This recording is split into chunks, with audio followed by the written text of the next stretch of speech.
નમસ્કાર મિત્રો, કિસાન સમાચાર ચેનલમાં તમારું ખૂબ ખૂબ સ્વાગત છે। દેશ, દુનિયા અને ગુજરાતના તાજા, મોટા અને સૌથી મહત્વપૂર્ણ સમાચાર જાણીએ તે પહેલા તમે ચેનલમાં નવા હોય તો ચેનલને જરૂરથી સબસ્ક્રાઇબ કરીને વિડીયો લાઈક કરી દેજો। આજના સૌથી મોટા સમાચાર, સીએનજીના ભાવમાં વધારો, જાણો નવો રેટ। મોંઘવારીને કારણે રાજ્યના લોકોને વધુ એક ફટકો પડ્યો છે અને સીએનજીના ભાવમાં ₹1નો વધારો થયો છે। આજથી ગુજરાતમાં સીએનજીના ભાવ વધી ગયા છે અને ₹76.59 પ્રતિ કિલોએ પહોંચી ગયા છે।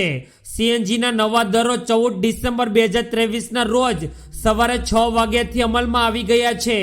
આ વર્ષ એટલે કે 2023માં સીએનજીના ભાવમાં 4 વખત વધારો કરવામાં આવ્યો છે। અગાઉ નવેમ્બર અને ઓગસ્ટમાં પણ સીએનજીના ભાવમાં વધારો કરવામાં આવ્યો હતો। ત્યારબાદના બીજા મોટા સમાચાર, ગુજરાતમાં ચીની વાયરસને પગલે હોસ્પિટલો સતર્ક। દુનિયાભરમાં ચીનમાં ફેલાયેલા વાયરસને લઈને ચિંતા વ્યાપી છે। આ વચ્ચે દેશમાં પણ સતર્કતા વધી છે, જે પછી કેન્દ્રીય આરોગ્ય મંત્રાલયે તમામ રાજ્યોને માર્ગદર્શિકા મોકલી આપી છે અને તાત્કાલિક ધોરણે તમામ મેડિકલ સેવાઓને તપાસ કરી યોગ્ય પગલાં ભરવા માટે જણાવવામાં આવ્યું છે। હોસ્પિટલમાં મોક ડ્રીલ માટેની સૂચના આપી દેવામાં આવી છે। આ તરફ રાજ્યમાં છેલ્લા 7 દિવસમાં કોરોનાના 8 કેસ સામે આવ્યા છે, જેની સાથે જ રાજ્યમાં છેલ્લા 6 માસથી 10થી વધુ કોરોનાના કેસ નોંધાઈ રહ્યા છે। ત્યારબાદના ખૂબ જ મહત્વપૂર્ણ સમાચાર, સુરતમાં રખડતા શ્વાનનું મોટું જોખમ।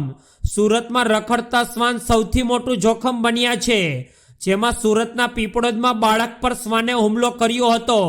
જેમાં શ્વાનના ટોળાએ બાળક પર હુમલો કર્યો હતો। બાળક પર શ્વાને 35થી વધુ બચકા ભર્યા હતા, તેમજ ઇજાગ્રસ્ત બાળકને હોસ્પિટલમાં ખસેડવામાં આવ્યું છે। શ્વાનના હુમલાના અહેવાલ બાદ મનપાની ટીમ શ્વાનને પકડવા માટે દોડતી થઈ ગઈ છે, જેમાં આ ઘટના પગલે ઘોડા છૂટી ગયા બાદ તબેલે તાળા મારવા જેવી સ્થિતિ થઈ ગઈ છે। ત્યારબાદના ખૂબ જ અગત્યપૂર્ણ સમાચાર, ખેડૂતોએ રસ્તા પર ડુંગળી ઠાલવી। રાજ્યભરમાં ડુંગળીની નિકાસબંધીના મુદ્દે ખેડૂતો આક્રમણ મૂળમાં જોવા મળી રહ્યા છે, જ્યાં વિવિધ સ્થાનો પર એક તરફ માર્કેટિંગ યાર્ડમાં વિરોધ પ્રદર્શન કરી રહ્યા છે, ત્યાં બીજી તરફ રસ્તાઓ પર ચક્કાજામ કરીને પોતાનો વિરોધ લોકો સુધી પહોંચાડી રહ્યા છે। જેમાં ભાવનગરના મહુવા માર્કેટિંગ યાર્ડમાં ખેડૂતોએ ઉગ્ર વિરોધ કરતા જોવા મળી રહ્યા છે। નિકાસબંધીના વિરોધને લઈને ખેડૂતો આક્રમણ મૂળમાં પણ જોવા મળી રહ્યા છે। આ સાથે જ હાલ મહુવા માર્કેટિંગ યાર્ડના પ્રમુખ ઘનશ્યામભાઈ પટેલ સાથે ખેડૂતોએ વાતચીત પણ શરૂ કરી દીધી છે। ત્યારબાદના ખૂબ જ મહત્વપૂર્ણ સમાચાર, ગુજરાતમાં ઠંડીનો ચમકારો। છેલ્લા 24 કલાકમાં સૌથી વધુ ઠંડી। રાજ્યમાં ઠંડીનો ચમકારો અનુભવાઈ રહ્યો છે, ત્યારે ઉત્તર ગુજરાતના વિવિધ સ્થાનો પર ઠંડીનો પારોમાં સતત ઘટાડો નોંધાઈ રહ્યો છે। આ વચ્ચે 24 કલાકમાં સૌથી નીચું તાપમાન નલિયામાં નોંધાયું છે, જ્યાં તાપમાનનો પારો 11 ડિગ્રી સાથે નલિયા સૌથી વધુ ઠંડુગાર બન્યો છે।